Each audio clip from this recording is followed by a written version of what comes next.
Hello friends, welcome back to Study Rider. Today in this lecture we are going to learn the new concept that is ISLM model. ISLM model ಅಂತಾದರೂ ತಿಳ್ಕೊರಿ, general equilibrium model ಅಂತಾದರೂ ತಿಳ್ಕೊರಿ, goods market money market equilibrium model ಅಂತಾದರೂ ತಿಳ್ಕೊರಿ ಅಥವಾ Hicks Hansen model ಅಂತಾದರೂ ತಿಳ್ಕೊರಿ. ಅಷ್ಟು ಕೂಡ ಒಂದೇ ಆಗಿರ್ತದೆ. ಇದನ್ನೇ ತುಪ್ಪ ಅಂತಾರು ತಿಳ್ಕೊಳ್ಳಿ, ಇದನ್ನೇ ಉಪ್ಪಿನಕಾಯಿ ಅಂತಾರು ತಿಳ್ಕೊಳ್ಳಿ, ಇದನ್ನೇ ಚಟ್ನಿ ಅಂತಾರು ತಿಳ್ಕೊಳ್ಳಿ, ಇದನ್ನೇ ಮೊಸರು ಅಂತಾದ್ರು ತಿಳ್ಕೊಳ್ಳಿ, ಏನ್ ಬೇಕಾದ್ರೂ ತಿಳ್ಕೊಳ್ಳಿ.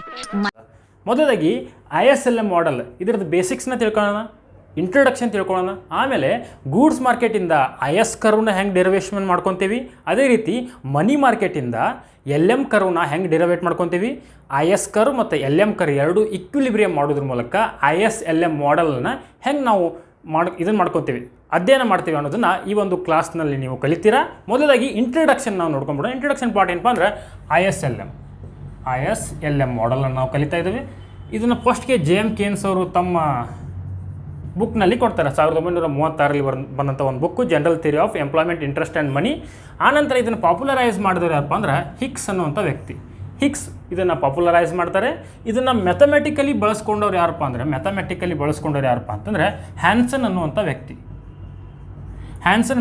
ಇದನ್ನು ಮ್ಯಾಥಮೆಟಿಕಲಿ ಬಳಸ್ಕೊತಾನೆ. ಅದಕ್ಕೆ ಇದನ್ನು ಹಿಗ್ಸ್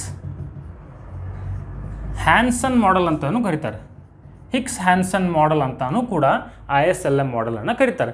ಮೊದಲದಾಗಿ ಈ ವರ್ಡ್ಸ್ಗಳ ಮೀನಿಂಗನ್ನು ನಾವು ತಿಳ್ಕೊಂಬಿಡೋಣ. I ಅಂದ್ರೇನು, S ಅಂದ್ರೇನು, L ಅಂದ್ರೇನು, M ಅಂದ್ರೇನು ಅನ್ನೋದನ್ನು ತಿಳ್ಕೊಳ್ಳೋಣ. I ಅಂತಂದರೆ ಇನ್ವೆಸ್ಟ್ಮೆಂಟ್.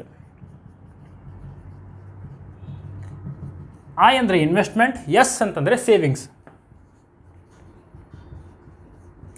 I ಮತ್ತು S ಇದರದ್ದು equilibrium I equals to S. ಇದನ್ನು ಎಲ್ಲಿ ಕಾಣ್ತೀವಪ್ಪ ಅಂತಂದರೆ ನಾವು ಗೂಡ್ಸ್ ಮಾರ್ಕೆಟ್ ಒಳಗೆ ಕಾಣ್ತೀವಿ. ಇವೆರಡು ಈಕ್ವಲ್ ಆದರೆ ಗೂಡ್ಸ್ ಮಾರ್ಕೆಟ್ ಇಕ್ವಿಲಿಬ್ರಿಯಮ್ ಆಗಿರ್ತದೆ ಅಂತ ಅರ್ಥ. Equilibrium, goods market equilibrium I ಮತ್ತು L. ಇನ್ವೆಸ್ಟ್ಮೆಂಟ್ ಮತ್ತು ಸೇವಿಂಗ್ ಎಲ್ಲಿ ಇಂಟರ್ಸೆಕ್ಟ್ ಆಗ್ತದೆ ಅಲ್ಲಿ ಗೂಡ್ಸ್ ಮಾರ್ಕೆಟ್ ಇಕ್ವಿಲಿಬ್ರಿಯಮ್ ಆಗ್ತದೆ. ಸೇಮ್ L ಅಂತಂದರೆ ಲಿಕ್ವಿಡಿಟಿ ಆಫ್ ಮನಿ. ಲಿಕ್ವಿಡಿಟಿ ಅಥವಾ ಡಿಮಾಂಡ್ ಫಾರ್ ಮನಿ ಅಂತೇಳಿ ಅರ್ಥ. Liquidity of money. ಅದೇ ರೀತಿ M ಅಂತಂದರೆ ಮನಿ ಸಪ್ಲೈ.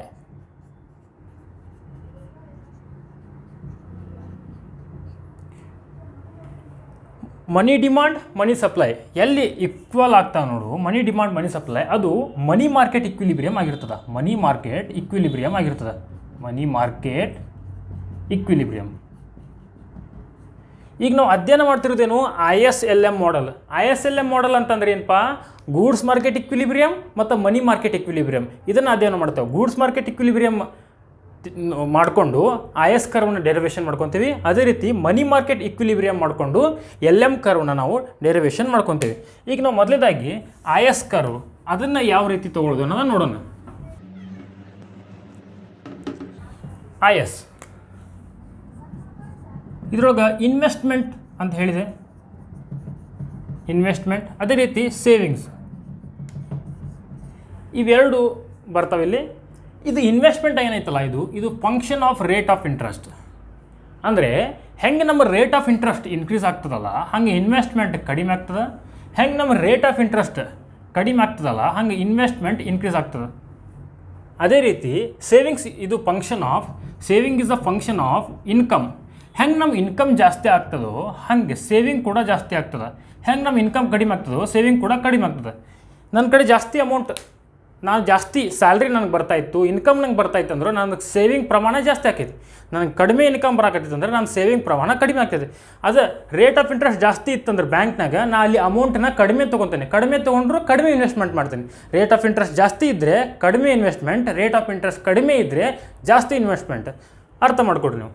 ಆನಂತರ ನಾವು ಎರಡು ಡೈಗ್ರಾಮ್ ಮೂಲಕ IS ಕರ್ವ್ನ ಡೆರಿವೇಟ್ ಮಾಡ್ಕೊಳ್ಳೋದನ್ನು ತಿಳಿಸ್ಕೊಡ್ತೀನಿ. ಎರಡು ಡೈಗ್ರಾಮ್. OX ಆಕ್ಸಿಸ್ ಇಲ್ಲಿ ಇನ್ಕಮನ್ನು ತೊಗೊಳ್ತೇವೆ ನಾವು, ಇನ್ಕಮ್. ಅದೇ ರೀತಿ OY ಆಕ್ಸಿಸ್ ಸೇವಿಂಗ್ ಮತ್ತು ಇನ್ವೆಸ್ಟ್ಮೆಂಟನ್ನು ತೊಗೊತೀವಿ, ಸೇವಿಂಗ್ ಮತ್ತು ಇನ್ವೆಸ್ಟ್ಮೆಂಟ್. ಇನ್ನೊಂದು ಗ್ರಾಫ್ ಹಾಕಿದೆ ನಾನು ಇಲ್ಲಿ, ಇದು ಕೂಡ ಇನ್ಕಮ್ ಆಗಿರ್ತದೆ. Income OX axis. ಅದೇ ರೀತಿ ಇದು interest, rate of interest, of interest. ಈಗ ಗೂಡ್ಸ್ ಮಾರ್ಕೆಟ್ ಇಕ್ವಿಲಿಬ್ರಿಯಮ್ ಅಂದರೆ ಏನು ಹೇಳಿದ್ದು ನಾನು, I is equal to S, investment equals to savings. Investment ಹೆಂಗೆ ನಮ್ಮದು ಸೇವಿಂಗ್ ಹೆಂಗೆ ಇನ್ಕ್ರೀಸ್ ಆಗ್ತದೋ, ಇನ್ಕಮ್ ಹೆಂಗೆ ಇನ್ಕ್ರೀಸ್ ಆಗ್ತದೋ ಹಂಗೆ ನಮ್ಮ ಸೇವಿಂಗ್ ಇನ್ಕ್ರೀಸ್ ಆಗ್ತದೆ ಅಂತ ಹೇಳತ್ತನ್ನು. ಇನ್ಕಮ್ ಹೇಗೆ ಇನ್ಕ್ರೀಸ್ ಆಗ್ತದೋ ಅದೇ ರೀತಿ ನಮ್ಮ ಸೇವಿಂಗ್ ಕೂಡ ಇನ್ಕ್ರೀಸ್ ಆಗ್ತದೆ. ಆ್ಯಟ್ ದಿಸ್ ಪಾಯಿಂಟ್ ನಮ್ಮ ಸೇವಿಂಗ್ ಸ್ಟಾರ್ಟ್ ಆಗ್ತದೆ. ಇದಕ್ಕಿಂತ ಕೆಳಗಡೆ ಬಂತಂದರೆ ಅದು ನಮ್ಮ ಸಾಲ. ಇದನ್ನು ಬೇರೆ ರೀತಿಯಾಗಿ ಅಧ್ಯಯನ ಮಾಡ್ತಾನೆ ಮುಂದಿನ ಕ್ಲಾಸ್ನಲ್ಲಿ ತಿಳಿಸ್ಕೊಡ್ತೀವಿ. ಯಾಕೆ ಎಸ್ ಕರ್ವ್ ಇಲ್ಲಿಂದ ತನಕ ಸ್ಟಾರ್ಟ್ ಆಯಿತು ಅಂಥೇಳಿ. ಎಸ್ ಕರ್ವ್ ಇಲ್ಲಿಂದ ಸ್ಟಾರ್ಟ್ ಆಯಿತು ಎಲ್ಲೇ OX ಆ್ಯಕ್ಸಸ್ಸಿಂದ. ಇನ್ವೆಸ್ಟ್ಮೆಂಟ್ ಇಂಟ್ರೆಸೆಕ್ಟ್ ಆಗ್ತದೆ. ಇನ್ವೆಸ್ಟ್ಮೆಂಟ್ ಎಲ್ಲಿ ಇಂಟ್ರೆಸೆಕ್ಟ್ ಆಗ್ತದೋ ಅಲ್ಲಿ ಇಕ್ವಿಲಿಬ್ರಿಯಮ್ ಆಗ್ತದೆ IS ಕರ್ವ್. ಐ ಮತ್ತು ಎಸ್ ಇಕ್ವಿಲಿಬ್ರಿಯಮ್ ಆಯ್ತು ಅಂತಂದ್ರೆ ಗೂಡ್ಸ್ ಮಾರ್ಕೆಟ್ ಇಕ್ವಿಲಿಬ್ರಿಯಮ್. ಇನ್ವೆಸ್ಟ್ಮೆಂಟ್ ಇಲ್ಲಿ ಕಡಿಮೆ ಪ್ರಮಾಣದಾಗ ಐತಿ. ಅಂತಂದ್ರೆ ರೇಟ್ ಆಫ್ ಇಂಟ್ರೆಸ್ಟ್ ಜಾಸ್ತಿ ಇರ್ತದೆ ಅಂತ ಅರ್ಥ. ರೇಟ್ ಆಫ್ ಇಂಟ್ರೆಸ್ಟ್ 6% ಐತೆ ಅಂಥೇಳಿ ನಾವು ತಿಳ್ಕೊಳ್ಳೋಣ. ಅಧ್ಯಯನ ದೃಷ್ಟಿಯಿಂದ 6% ಐತೆ ಅಂತ ತಿಳ್ಕೊಳ್ಳೋಣ. IS ಕರ್ವ್ ಇಲ್ಲಿ ಇಕ್ವಿಲಿಬ್ರಿಯಮ್ ಆಗಿದಾವ. ಇನ್ವೆಸ್ಟ್ಮೆಂಟ್ ಕರ್ವ್ I1 ಪಾಯಿಂಟ್ನಾಗ ಅದ. I1 ಪಾಯಿಂಟ್ನಾಗ 6% ರೇಟ್ ಆಫ್ ಇಂಟ್ರೆಸ್ಟ್ ಅದ. ಅದೇ ರೀತಿ ಇನ್ವೆಸ್ಟ್ಮೆಂಟ್ ಇನ್ಕ್ರೀಸ್ ಆಗ್ತದೆ ಅಂತ ಅಂದ್ರೆ ಅರ್ಥ ಏನು, ರೇಟ್ ಆಫ್ ಇಂಟ್ರೆಸ್ಟ್ ಡಿಕ್ರೀಸ್ ಆಗ್ತದೆ ಅಂತ ಅರ್ಥ. ರೇಟ್ ಆಫ್ ಇಂಟ್ರೆಸ್ಟ್ ಡಿಕ್ರೀಸ್ ಆದರೆ ಇನ್ವೆಸ್ಟ್ಮೆಂಟ್ ಇನ್ಕ್ರೀಸ್ ಆಗ್ತದೆ. ಸೊ ಇಲ್ಲಿ ರೇಟ್ ಆಫ್ ಇಂಟ್ರೆಸ್ಟ್ 5% ಆಯಿತು ಅಂತ ಅರ್ಥ. 6% ಇದ್ದು 5% ಆದರೆ ಇನ್ವೆಸ್ಟ್ಮೆಂಟ್ ಕರ್ವ್ ಎಲ್ಲಿ ಇಕ್ವಿಲಿಬ್ರಿಯಮ್ ಮಾಡ್ತಿತ್ತಲ್ಲ ಅದು ಶಿಫ್ಟ್ ಆಗಿ ಈ 1 ಪಾಯಿಂಟ್ ಒಳಗೆ ಇಕ್ವಿಲಿಬ್ರಿಯಮ್ ಮಾಡ್ತದೆ. ಈ 1 ಪಾಯಿಂಟ್ ಒಳಗೆ, ಯಾಕಂದ್ರೆ ರೇಟ್ ಆಫ್ ಇಂಟ್ರೆಸ್ಟ್ ಕಡಿಮೆ ಆಗೈತಿ, ಇನ್ವೆಸ್ಟ್ಮೆಂಟ್ ಶಿಫ್ಟ್ ಆಗೈತಿ. ಆನಂತರ ರೇಟ್ ಆಫ್ ಇಂಟ್ರೆಸ್ಟ್ ಇನ್ನೂ ಕಡಿಮೆ ಆಗ್ತದೆ. I1, I2, I3 ಇಲ್ಲಿ ರೇಟ್ ಆಫ್ ಇಂಟ್ರೆಸ್ಟ್ 4% ಬರ್ತದೆ. 4% ಬಂದರೆ ಏನಾಗ್ತದೆ, equilibrium saving and investment equilibrium ಏನಾಗ್ತದೆ ಮತ್ತೆ ಶಿಫ್ಟ್ ಆಗ್ತದೆ. ಈ ಪಾಯಿಂಟ್ ಇತ್ತು, ಈ 1 ಪಾಯಿಂಟಿಗೆ ಹೋಯ್ತು, ಈ 2 ಪಾಯಿಂಟಿಗೆ ಹೋಯ್ತು. ಡಿಫ್ರೆಂಟ್ ರೇಟ್ ಆಫ್ ಇಂಟ್ರೆಸ್ಟಿಗೆ ಡಿಫ್ರೆಂಟ್ IS ಇಕ್ವಿಲಿಬ್ರಿಯಮ್ ಚೇಂಜಸ್ ಆಯಿತು. ರೇಟ್ ಆಫ್ ಇಂಟ್ರೆಸ್ಟ್ ಕಡಿಮೆ ಇದ್ದಾಗ ಕಡಿಮೆ ಆಯಿತು, ರೇಟ್ ಆಫ್ ಇಂಟ್ರೆಸ್ಟ್ ಜಾಸ್ತಿ ಆದಾಗ ಇಕ್ವಿಲಿಬ್ರಿಯಮ್ ಜಾಸ್ತಿ ಪ್ರಮಾಣಕ್ಕೆ ಹೋಯಿತು. ಅದೇ ರೀತಿ ರೇಟ್ ಆಫ್ ಇಂಟ್ರೆಸ್ಟ್ ಇನ್ನೂ ಕಡಿಮೆ ಆದಾಗ ಇನ್ನೂ ಜಾಸ್ತಿ ಪ್ರಮಾಣಕ್ಕೆ ಹೋಯಿತು. ಇಲ್ಲ ಇನ್ಕಮ್ಗಳು ಹೇಳಿದೆನ, ಇನ್ಕಮ್ ಹೆಂಗೆ ಇನ್ಕ್ರೀಸ್ ಆಕತ್ತೋ ಸೇವಿಂಗು ಹಾಗೆ ಇನ್ಕ್ರೀಸ್ ಆಗ್ತದೆ ಅಂತ ಹೇಳಿದ್ನಿ. ಇಕ್ವಿಲಿಬ್ರಿಯಮ್ ಪಾಯಿಂಟಿಗೆ ನಮ್ಮದು ಇನ್ಕಮ್ ಎಷ್ಟಿತ್ತು ಅನ್ನೋದನ್ನು ನಾವು ತಿಳ್ಕೊಳ್ಳೋಣ. ಇಕ್ವಿಲಿಬ್ರಿಯಮ್ ಪಾಯಿಂಟ್, ಇದು ಇಕ್ವಿಲಿಬ್ರಿಯಮ್ ಪಾಯಿಂಟ್. ಈ ಇಕ್ವಿಲಿಬ್ರಿಯಮ್ ಪಾಯಿಂಟಿಗೆ ಅಧ್ಯಯನ ದೃಷ್ಟಿಯಿಂದ ನಾವು 100 ಅಂತ ತಿಳ್ಕೊಳ್ಳೋಣ. 100, 200, 300 ಇಕ್ವಿಲಿಬ್ರಿಯಮ್ ಪಾಯಿಂಟ್ ಆಗಿತ್ತಿಲ್ಲ. IS equilibrium point. ಇದೇ ಪಾಯಿಂಟ್ನಾಗ ರೇಟ್ ಆಫ್ ಇಂಟ್ರೆಸ್ಟ್ ಇಷ್ಟದ, ಇನ್ಕಮ್ ಇಷ್ಟದ. ಕೆಳಗಿನ ಡಯಾಗ್ರಾಮ್ ಬರೋಣ. ಕೆಳಗಿನ ಡಯಾಗ್ರಾಮ್ನಲ್ಲಿ ನಮ್ಮದು ಇನ್ಕಮ್ ಸೇಮ್ ಅದ, 100, 200 ಸೇಮ್ ಅದ, 300 ಸೇಮ್ ಅದ. ಅದೇ ರೀತಿ ನಮ್ದು ರೇಟ್ ಆಫ್ ಇಂಟ್ರೆಸ್ಟನ್ನು ರಿಪ್ರೆಸೆಂಟ್ ಮಾಡೋಣ ನಾವು. ನಮ್ದು IS curve tells about the goods market equilibrium. It also tells the relationship between the income and interest rate ರಿಲೇಷನ್ಶಿಪ್ನ ಹೇಳ್ತದೆ.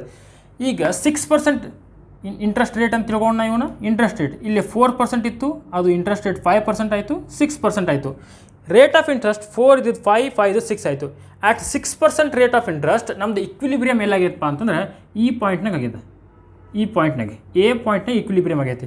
ಆಟ್ 6% rate of interest at 100 income 6% rate of interest A ಪಾಯಿಂಟ್ನಾಗ equilibrium ಆಗೈತಿ. Next interest rate 5% ಆಗೈತೆ, ಅಂದ್ರೆ ಇಳಿಕೆ ಆಗೈತಿ. Interest rate ಇಳಿಕೆ ಆಗೈತಿ. ಅದೇ ರೀತಿ ನಮ್ಮದು ಇನ್ಕಮ್ 200ಕ್ಕೆ ಹೋಗ್ಯದ. ಈ ಒಂದು ಪಾಯಿಂಟ್ನಾಗ ಬಿ ಪಾಯಿಂಟ್ನಾಗ ನಮ್ದು ಏನಾಯಿತು, ಇಕ್ವಿಲಿಬ್ರಿಯಮ್ ಪಾಯಿಂಟ್ ಸಿಕ್ತು. ಅದನ್ನು ನಾವು ಸೆಕೆಂಡ್ ಡಯಾಗ್ರಾಮ್ನಲ್ಲಿ ತೋರ್ಸಕತ್ತೀವಿ, ಇಂಟ್ರೆಸ್ಟ್ ರೇಟ್ ಮತ್ತು ಇನ್ಕಮ್ದ ರಿಲೇಷನ್ಶಿಪ್ನ. ಯಾಕಂದ್ರೆ IS ಕರ್ವ್ನ ಡೆರಿವೇಟ್ ಮಾಡ್ಕೊಳಕ್ಕೆ. ಆಟ್ ದಿಸ್ ಪಾಯಿಂಟ್ ಎಲ್ಲೇ 4% ರೇಟ್ ಆಫ್ ಇಂಟ್ರೆಸ್ಟಿಗೆ ಇಕ್ವಿಲಿಬ್ರಿಯಮ್ ಪಾಯಿಂಟು E2ಕ್ಕೆ ಹೋಗ್ಯದ. E2 ಇಕ್ವಿಲಿಬ್ರಿಯಮ್ ಪಾಯಿಂಟು ಯಾವ ಪರ್ಸೆಂಟ್ ರೇಟ್ ಆಫ್ ಇಂಟ್ರೆಸ್ಟಿಗೆ, 4% ರೇಟ್ ಆಫ್ ಇಂಟ್ರೆಸ್ಟಿಗೆ. ಇದು ಇಕ್ವಿಲಿಬ್ರಿಯಮ್ ಎಲ್ಲ ಆಗ್ತದಪ್ಪ ಅಂತಂದ್ರೆ ಈ ಪಾಯಿಂಟ್ನಾಗ 4% ರೇಟ್ ಆಫ್ ಇಂಟ್ರೆಸ್ಟಿಗೆ ಇಕ್ವಿಲಿಬ್ರಿಯಮ್ E2 ಆಗ್ಯದ. ಇದು C ಪಾಯಿಂಟ್ ಅಂತ ತಿಳ್ಕೊಳ್ಳೋಣ. ಈ 3 ಪಾಯಿಂಟ್ ಎ ಪಾಯಿಂಟ್ ಮತ್ತು ಬಿ ಪಾಯಿಂಟ್ ಸಿ ಪಾಯಿಂಟ್ ಇವಷ್ಟು ಕೂಡಿಸಿದಾಗ ನಮ್ಗೆ ಯಾವ ಕರ್ವ್ ಸಿಗ್ತತಿ, IS ಕರ್ವ್ ಸಿಗ್ತತಿ. IS curve represents the relationship between the interest rate and income. ಏನು IS ಕರ್ವ್ ಇದು ಈ ರೀತಿಯಾಗಿ ಬಂತು. IS ಕರ್ವ್ ಡೌನ್ವರ್ಡ್ ಸ್ಲೋಪಿಂಗ್ ಒಳಗೆ ಬಂತು. IS curve shows downward sloping from left to right. Next ನಾವು ಏನು ನೋಡೋಣಪ್ಪ ಅಂತಂದ್ರೆ LM ಕರ್ವ್ನ ನೋಡೋಣ. Derivation of L M curve. L M curve ಇದು ಮನಿ ಮಾರ್ಕೆಟ್ ಒಳಗೆ ನಾವು ನೋಡ್ತಿದ್ವಿ. ಮನಿ ಮಾರ್ಕೆಟ್ ಇಕ್ವಿಲಿಬ್ರಿಯಮ್ ಒಳಗೆ ನೋಡ್ತೀವಿ ನಾವು. ಮನಿ ಮಾರ್ಕೆಟ್ ಇಕ್ವಿಲಿಬ್ರಿಯಮ್ ಒಳಗೆ ನೋಡ್ತೀವಿ. ಎಲ್ಲಿ demand for money and supply of money intersect ಆಗಿರ್ತದಲ್ಲ ಅಲ್ಲಿ ನಾವು ಮನಿ ಮಾರ್ಕೆಟ್ ಇಕ್ವಿಲಿಬ್ರಿಯಮನ್ನು ನೋಡ್ತೀವಿ. ಮೊದಲಾಗಿ ನಾನು ಹೇಳಿದ್ದು ನಿಮಗೆ ಎಲ್ ಅಂತಂದರೆ ಲಿಕ್ವಿಡಿಟಿ ಆಫ್ ಮನಿ, ಲಿಕ್ವಿಡಿಟಿ ಅಥವಾ ಡಿಮಾಂಡ್. ಅದೇ ರೀತಿ ಎಮ್ ಅಂತಂದು ಹೇಳಿದೆ ಮನಿ ಸಪ್ಲೈ.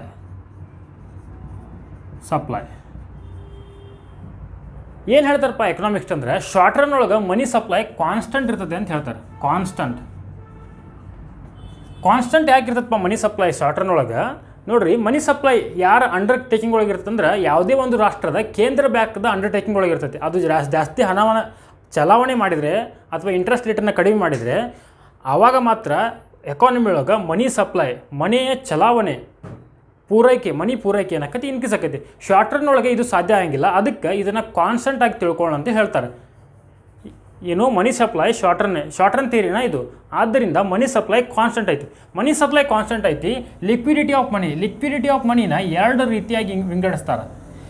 ಒಂದು liquidity for transaction purpose and liquidity for speculative purpose. Transaction purpose ಅಂತಂದರೆ ನಮಗೆ ಟ್ರಾನ್ಸಾಕ್ಷನ್ ಮಾಡಲಿಕ್ಕೆ, ಸ್ಪೆಕ್ಯುಲೇಟಿವ್ ಪರ್ಪಸ್ ಅಂದರೆ ಊಹಾತ್ಮಕವಾಗಿ ನಾವು ಮುಂದೆ ಎಲ್ಲೇ ಇನ್ವೆಸ್ಟ್ ಮಾಡೋದ್ರ ಸಂಬಂಧ ನಾವು ಈಗ ಹಣವನ್ನು ತಗೊಳ್ಳೋದು, ಡಿಮಾಂಡ್ ಮಾಡೋದು.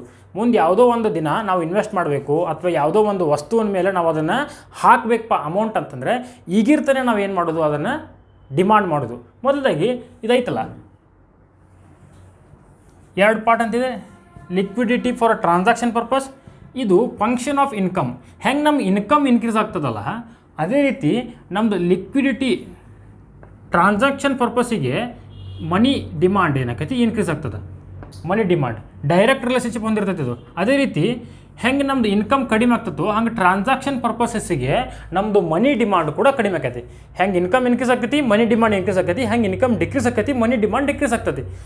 ಬಟ್ ಸ್ಪೆಕ್ಯುಲೇಟಿವ್ ಪರ್ಪಸ್ಸಿಗೆ ಇದು speculative function is a function of rate of interest.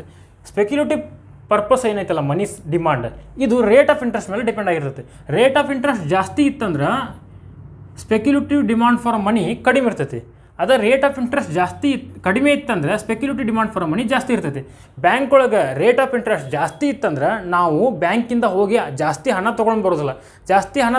ಅಂದರೆ ಜಾಸ್ತಿ ಹಣ ಇನ್ವೆಸ್ಟ್ಮೆಂಟ್ ಮಾಡೋದಿಲ್ಲ. ಸಿಂಪಲ್, ಇಂಟ್ರೆಸ್ಟ್ ಜಾಸ್ತಿ ಇದ್ದರೆ ನಮ್ಮದು ಸ್ಪೆಕ್ಯುಲೇಟಿವ್ ಡಿಮಾಂಡ್ ಫಾರ್ ಮನಿ ಕಡಿಮೆ ಇರ್ತೈತಿ. ಇಂಟ್ರೆಸ್ಟ್ ಕಡಿಮೆ ಆದರೆ ಸ್ಪೆಕ್ಯುಲೇಟಿವ್ ಡಿಮಾಂಡ್ ಫಾರ್ ಮನಿ ಜಾಸ್ತಿ ಇರ್ತೈತಿ. ಇದನ್ನೇ ನಾವು ಎರಡು ಡೈಗ್ರಾಮ್ ಮೂಲಕ ತಿಳಿಸ್ಕೊಡ್ತೇವೆ. ಇದೇ ಕಾನ್ಸೆಪ್ಟನ್ನು ನಾವು ಎರಡು ಡೈಗ್ರಾಮ್ ಮೂಲಕ ತಿಳಿಸ್ಕೊಡ್ತೇವೆ ನಾವು. ಮೊದಲಾಗಿ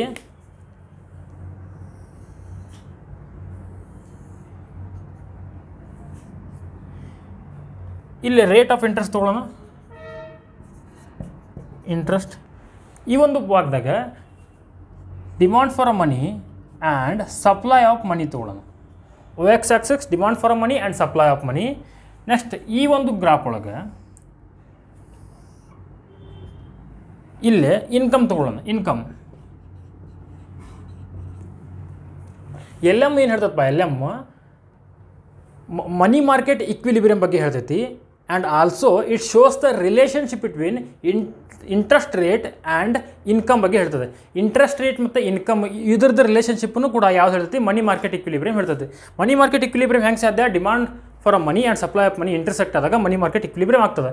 ಈಗ ನಾವು ಗ್ರಾಫ್ ಮೂಲಕ ತಿಳ್ಕೊಂಬಿಡೋಣ. ಏನೈತಿ, ಮನಿ ಸಪ್ಲೈ ಕಾನ್ಸ್ಟೆಂಟ್ ಐತಿ ಅಂತ ಹೇಳೋಣ. Demand for money, supply of money supply constant ಐತೆ ಅಂತ ತಿಳ್ಕೊಂಡು, ಮನಿ ಸಪ್ಲೈ ಕಾನ್ಸ್ಟೆಂಟ್ ಅದ. OQ ಇದು ಮನಿ ಸಪ್ಲೈ ಕಾನ್ಸ್ಟೆಂಟ್ ಅದ. ಈ ಮನಿ ಸಪ್ಲೈ ಕಾನ್ಸ್ಟೆಂಟ್ ಇದ್ದಾಗ ನಮ್ಮದು ಡಿಮಾಂಡ್ ಫಾರ್ ಮನಿ ಹೆಂಗೆ ನಮ್ಮದು ಇನ್ಕಮ್ ಇನ್ಕ್ರೀಸ್ ಆಗ್ತದಲ್ಲ ಹಾಗೆ ಡಿಮಾಂಡ್ ಫಾರ್ ಮನಿ ಕೂಡ ಇನ್ಕ್ರೀಸ್ ಆಗ್ತದೆ. ನಾವು ಡಿಮಾಂಡ್ ಫಾರ್ ಮನಿದು ಗ್ರಾಫ್ ಹಾಕೊಂಡ್ಬಿಡಂತ. ಇದು curve, demand for money curves ಇವು.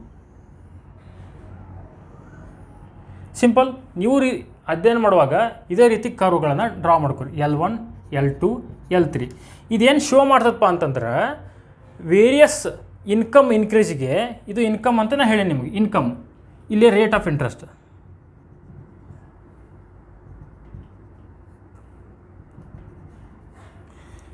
ಇದು various demand for money. Supply of money constant ಇದ್ದಾಗ ನಮ್ಮ ಡಿಮಾಂಡ್ ಹೆಂಗೆ ಇನ್ಕ್ರೀಸ್ ಆಗ್ತದೋ, ಮನಿ ಡಿಮಾಂಡ್ ಹೆಂಗೆ ಇನ್ಕ್ರೀಸ್ ಆಗ್ತದಲ್ಲ, ಮನಿ ಡಿಮಾಂಡ್ ಹೆಂಗೆ ಇನ್ಕ್ರೀಸ್ ಆಗ್ತದಲ್ಲ ಹಂಗೆ ನಮ್ಮ ರೇಟ್ ಆಫ್ ಇಂಟ್ರೆಸ್ಟ್ ಕೂಡ ಇನ್ಕ್ರೀಸ್ ಆಗ್ತದೆ. ರೇಟ್ ಆಫ್ ಇಂಟ್ರೆಸ್ಟ್ 4, 5, 6 ಎಷ್ಟಾದರೂ ತಿಳ್ಕೊಳ್ರಿ, 10, 20, 30 ಅಂತಾದರೂ ತಿಳ್ಕೊರಿ. ಹೆಂಗೆ ಮನಿ ಸಪ್ಲೈ ಕಾನ್ಸ್ಟೆಂಟ್ ಇದ್ದಾಗ ನಮ್ಮದು demand for a money increase ಹೆಂಗೆ ಆಗ್ತದಲ್ಲ, demand for a money increase ಆದಂಗೆ ನಮ್ಮದು ರೇಟ್ ಆಫ್ ಇಂಟ್ರೆಸ್ಟ್ ಕೂಡ ಇನ್ಕ್ರೀಸ್ ಆಗ್ತದೆ.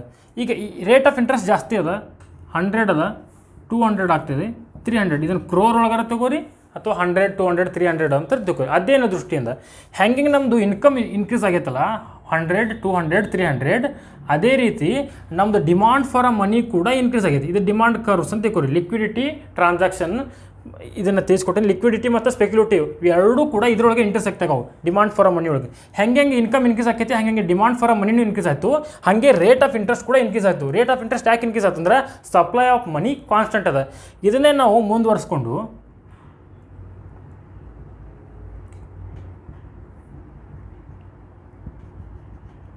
ಇಲ್ಲಿ ವೇರಿಯಸ್ ಲೆವೆಲ್ ಆಫ್ ಇನ್ಕಮ್ ಅದ, 100, 200, 300. ಅದೇ ರೀತಿ ಇದನ್ನು ಇನ್ಕಮನ್ನು ನಾವಿಲ್ಲಿ ರೇಟ್ ಆಫ್ ಇಂಟ್ರೆಸ್ಟ್ ಮತ್ತು ಇನ್ಕಮ್ದ ರಿಲೇಷನ್ಶಿಪ್ಪನ್ನು ತಿಳಿಸ್ಕೊಡ್ತೀವಿ ಈ ಗ್ರಾಫ್ನಾಗ. ಇಲ್ಲಿ ಏನಾಯಿತು ಅಂದ್ರೆ supply of money and demand for money intersect ಆಯಿತು 1, 2, 3 ಪಾಯಿಂಟ್ಸ್ ಒಳಗೆ. ಈ 3 ಪಾಯಿಂಟ್ಸ್ ಏನು ಹೇಳ್ತಂದ್ರೆ ಮನಿ ಮಾರ್ಕೆಟ್ ಇಕ್ವಿಲಿಬ್ರಿಯಮ್ ಹೇಳ್ತು. ಈ ಮನಿ ಮಾರ್ಕೆಟ್ ಇಕ್ವಿಲಿಬ್ರಿಯಮ್ ಇಟ್ಕೊಂಡು ನಾವು ಏನು ಹೇಳ್ತೀವಿ, ರೇಟ್ ಆಫ್ ಇಂಟ್ರೆಸ್ಟ್ ಮತ್ತು ಇನ್ಕಮ್ದ ರಿಲೇಷನ್ಶಿಪ್ ಹೇಳ್ತೀವಿ. ಈ ರಿಲೇಷನ್ಶಿಪ್ ಮುಖಾಂತರ ನಮಗೆ LM ಕರ್ವ್ ಡೆರಿವೇಷನ್ ಆಗ್ತದೆ. LM ಕರ್ವ್ ಡೆರಿವೇಷನ್ ಆಗ್ತದೆ. ಹೆಂಗೆ ಇದನ್ನು ನಾವು ಎಕ್ಸ್ಟೆಂಟ್ ಮಾಡ್ಕೊಂಡಿದ್ವಿ. ಇಲ್ಲಿ ಎಕ್ಸ್ಟೆಂಟ್ ಮಾಡ್ಕೊಂಡಾಗ ನಮ್ಮ ಇನ್ಕಮ್ 100, 200, 300 100, 200, 300 ಅದ ವೇರಿಯಸ್ ರೇಟ್ ಆಫ್ ಇಂಟ್ರೆಸ್ಟ್. 100 ಇದ್ದಾಗ ರೇಟ್ ಆಫ್ ಇಂಟ್ರೆಸ್ಟ್ ಅದ ಇಷ್ಟದ 100 ಎ ಪಾಯಿಂಟ್ ಒಳಗೆ ಇಂಟರ್ಸೆಕ್ಟ್ ಆಗೈತೆ. Rate of interest and income ಈ ಪಾಯಿಂಟ್ ಒಳಗೆ ಇಂಟರ್ಸೆಕ್ಟ್ ಆಗೈತೆ ಎ ಪಾಯಿಂಟ್ ಒಳಗೆ. ಅದೇ ರೀತಿ 200 ಇದ್ದಾಗ ರೇಟ್ ಆಫ್ ಇಂಟ್ರೆಸ್ಟ್ ಹೆಚ್ಚಾಗೈತೆ ಯಾವ ಪಾಯಿಂಟ್ನಾಗ, ಬಿ ಪಾಯಿಂಟ್ನಾಗ. ಅದೇ ರೀತಿ 300 ಇದ್ದಾಗ ರೇಟ್ ಆಫ್ ಇಂಟ್ರೆಸ್ಟ್ ಎಷ್ಟಾಗ್ತದಪ್ಪ ಅಂದ್ರೆ ಹೆಚ್ಚಾಕೊಂತ ಹೋಗೈತಿ. ಇನ್ಕಮ್ ಹೆಚ್ಚಾದಂಗೆ ಡಿಮಾಂಡ್ ಫಾರ್ ಮನಿ ಹೆಚ್ಚಾಗೈತಿ, ಅದೇ ರೀತಿ ರೇಟ್ ಆಫ್ ಇಂಟ್ರೆಸ್ಟ್ ಕೂಡ ಹೆಚ್ಚಾಗೈತಿ. ನಮಗೇನು ಸಿಕ್ತು, rate of interest and income ಈ ಒಂದು ಗ್ರಾಫ್ನಿಂದ ಎ, ಬಿ, ಸಿ ಅನ್ನುವಂಥ 3 ಪಾಯಿಂಟ್ ಸಿಕ್ತು. ಇವುಗಳನ್ನು ನಾವು ಸೇರಿಸಿದಾಗ ಏನಾಗ್ತದಪ್ಪ ಅಂತಂದ್ರೆ, ಇವುಗಳನ್ನು ಸೇರಿಸಿದಾಗ LM ಕರ್ವ್ ನಮಗೆ ಸಿಗ್ತದೆ. LM ಕರ್ವ್ ಈ LM ಕರ್ವ್ ಇದು upward sloping curve. LM curve represents rate of interest and income in the economy. ಇದನ್ನು ನಾವು LM ಕರ್ವ್ ಮೂಲಕ ಅಚೀವ್ ಮಾಡಿದ್ವಿ. ನೆಕ್ಸ್ಟ್ ನೋಡೋಣ ಅಂತಂದ್ರೆ ರೇಟ್ ಆಫ್ IS ಕರ್ವ್ನ ಡೆರಿವೇಷನ್ ಮಾಡ್ಕೊಂಡ್ವಿ, LM ಕರ್ವ್ ಡೆರಿವೇಷನ್ ಮಾಡ್ಕೊಂಡ್ವಿ. ಇವುಗಳದ್ದು ಜನರಲ್ ಇಕ್ವಿಲಿಬ್ರಿಯಮ್ ನೋಡೋಣ. ವಿಡಿಯೋದ ಕೊನೆ ಹಂತ ISLM ಮಾಡಲ್ದಾಗ ಇಕ್ವಿಲಿಬ್ರಿಯಮ್ ಹೆಂಗೆ ಸಾಧ್ಯ ಆಗ್ತದೆ. ISLM ಅಂತಂದ್ರೆ ಗೊತ್ತಾಯ್ತು, IS ಅನ್ನು ಗೂಡ್ಸ್ ಮಾರ್ಕೆಟಿಂದ ತೊಗೊಂಡ್ವಿ, LM ಅನ್ನು ನಾವು ಮನಿ ಮಾರ್ಕೆಟಿಂದ ತೊಗೊಂಡ್ವಿ. ಈಗ ISLM ಮಾಡಲ್ ಒಳಗೆ ಇಕ್ವಿಲಿಬ್ರಿಯಮ್ ಹೆಂಗೆ ಸಾಧ್ಯ ಆಗ್ತೈತಿ. ISLM ಮಾಡಲ್ದು ಇಂಟೆನ್ಷನ್ ಏನಪ್ಪ ಅಂತಂದ್ರೆ, ISLM model shows the relationship between interest rate and income in short run of the economy. Economy ಒಳಗೆ ಶಾರ್ಟ್ ರನ್ ಒಳಗೆ ರೇಟ್ ಆಫ್ ಇಂಟ್ರೆಸ್ಟ್ ಮತ್ತು ಇನ್ಕಮದ್ದು ರಿಲೇಷನ್ಶಿಪ್ ಹೇಳ್ತದೆ. ಇನ್ಕಮ್ ಮತ್ತು ರೇಟ್ ಆಫ್ ಇಂಟ್ರೆಸ್ಟದ್ದು ರಿಲೇಷನ್ಶಿಪ್ ಹೇಳ್ತದೆ. ಇದು ಗೊತ್ತು ನಿಮ್ಗೆ. LM ಕರ್ವ್ ಮನಿ ಮಾರ್ಕೆಟಿಂದ ತೊಗೊಂಡಿದ್ದು, ಮನಿ ಮಾರ್ಕೆಟ್ ಇಕ್ವಿಲಿಬ್ರಿಯಮಿಂದ. ಇದು IS curve goods market equilibrium ತೊಗೊಂಡಿದ್ದು. ಈ IS ಕರ್ವ್ ಮತ್ತು LM ಕರ್ವ್ ಎಲ್ಲಿ ಇಂಟರ್ಸೆಕ್ಟ್ ಆಗ್ತಾವಲ್ಲ, ಇದು ಆ ಒಂದು ಎಕಾನಮಿ ಒಳಗೆ % ರೇಟ್ ಆಫ್ ಇಂಟ್ರೆಸ್ಟ್ ಇದ್ದಾಗ ಇಷ್ಟು ಇನ್ಕಮ್ ಐತೆ ಅಂತ ಹೇಳ್ತದೆ. At the rate of R income ಇದ್ದಾಗ ಕ್ಯೂನಷ್ಟು ಇನ್ಕಮ್ ಐತೆ ಅಂತ ಶೋ ಮಾಡಿಕೊಡ್ತದೆ. Goods market and money market equilibrium ISLM model equilibrium ಏನು ಯಾವ ರಿಲೇಷನ್ಶಿಪ್ ಹೇಳ್ತದೆ ಅಂತಂದ್ರೆ, income and interest rate relationship ಇರ್ತೈತಿ. At the R rate of interest ಆ ಎಕಾನಮಿ ಒಳಗೆ ಶಾರ್ಟ್ ರನ್ ಒಳಗೆ ಇಷ್ಟು ಇನ್ಕಮ್ ಅದ ಅಂತ ಹೇಳ್ಕೊಡ್ತದೆ. ಇದೆ ಸ್ವಲ್ಪ ನಿಮಗೆ ಕನ್ಫ್ಯೂಷನ್ ಆಗ್ಬಾರ್ದು. ಯಾವುದಾದ್ರೂ ಡಯಾಗ್ರಾಮನ್ನು ತೆಗಿಬೇಕಾದ್ರೆ ವಿಡಿಯೋನ ಇನ್ನೊಂದು ಸತ ನೋಡೋದ್ರ ಮೂಲಕ ನೀವು ಅದನ್ನು ಕನ್ಫರ್ಮೇಷನ್ ಮಾಡ್ಕೊಡ್ರಿ. ಬಹಳ ಈಸಿ ಕಾನ್ಸೆಪ್ಟ್ ಅದ. ಸ್ವಲ್ಪ ಅಧ್ಯಯನ ಮಾಡಿದರೆ ತುಂಬ ಸುಲಭವಾಗಿ ತಿಳಿಯುತ್ತೆ ಅಂತ ಹೇಳ್ತೀನಿ. ನೀವು ಇನ್ನೂ ನನ್ನ ಚಾನಲ್ಗೆ ಸಬ್ಸ್ಕ್ರೈಬ್ ಆಗಿಲ್ಲ ಅಂದರೆ ಸಬ್ಸ್ಕ್ರೈಬ್ ಮಾಡಿಕೊಡ್ರಿ. ಮತ್ತು ಏನಾದರೂ ಸಜೆಷನ್ಸ್ ಇದ್ದರೆ ಕಮೆಂಟ್ ಬಾಕ್ಸ್ನಲ್ಲಿ ತಿಳಿಸ್ರಿ. ಮತ್ತೆ ಸಿಗೋಣ. ಬಾಯ್.